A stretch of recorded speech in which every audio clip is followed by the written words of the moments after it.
Hidel ke hausi Hinlaisang Hidel asigi nakal na haibadi sorok kina nongpok kakba saita hotel famliba lokal famliba hotel famliba haipum na mga si asita ang mabal asida pudak tatok pa oda naman na matong inna haiba lokal famliba hotel famliba singasi atu umatang da logtok pinabahay na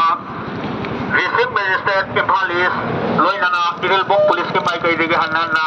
kaman pau jana siptang laksari haiba sida khas liya oibana maram oiduna sidaida dukan sajan ba natraga hotel famjan ba amadi kaitel famjan bana sing batawri ba si karigumba ba pau hirama ba bo yaroi maramaduna District Magistrate na to pa hukum mamagi matong ina nasimak haiba di hawjek bakta di hongna loktok pinawagi na magta District Magistrate Imphal East na to pa hukum loy na Ilbong Police ke mai kai dege hanan na miyam na kangan pau jana simatang laksari. Hello.